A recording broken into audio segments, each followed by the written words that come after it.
হাই friends, কি খবৰ? মই আয়ুষ ৰং চেনেলত সম্প্ৰচাৰিত হৈ থকা পতিতৰ ধাৰাবাহিকখনৰ আজিৰ খণ্ডটো চাবলৈ বহুত বেছি ভাল লাগিব, কিয়নো যোৱাটো খণ্ডত অনুৱে ৰন্ধা চিকেনখিনি দেউতাকে গম পাই খোৱা নাছিল আৰু তেতিয়া বেদই গম পাই দেউতাৰ কি হৈছে গম পোৱা নাই।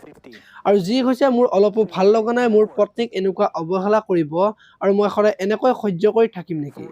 এনেকুৱা কেতিয়াও হ'ব নোৱাৰে, এবাৰ ভালকৈ বুজাই চাম, যদি বুজি নাপায় আমি বেলেগত ঘৰ এৰি গুচি যাম বুলি কোৱা দেখিবলৈ পাইছিল। আজিৰ খণ্ডটোত বেদ দেউতাকৰ ওচৰলৈ যাব আৰু দেউতা তোৰ আচলতে হৈছে কি? অনুভূতিয়ে ৰন্ধা চিকেনখিনি কিয় নাখালি বুলি দেউতাকক সুধিব আৰু তোৰ কাৰণে তাই ইমান চিন্তা কৰে আৰু তই যেনেকৈ ভাল পোৱা তেনেকৈ তোৰ কাৰণে চিকেন বনাইছিল আৰু তই কিয় নাখালি, তাই মনত বহুত দুখ পাইছে, তই এবাৰো কিয় নাভাবিলি বুলি দেউতাকক ক'ব। আৰু তেতিয়া দেউতাকে ঘৈণীয়েৰ হৈ কথা শুনা ষ্টাৰ্ট কৰিয়ে দিলি বুলি বেদক কোৱা দেখিবলৈ পাব।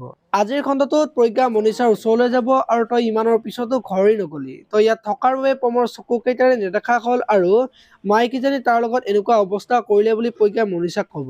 আৰু তেতিয়া মনীষাই বিভূতি ফুকনক আজি ঘৰ এৰি ভাড়া ঘৰত থকাৰ কথা ক'ব আৰু বাইদেৱে প্ৰমৰ লগত এনেকুৱা অৱস্থা কৰিলে, ইয়াত থাকিলে আৰু কি হয় ঠিক নাই বুলি ক'ব।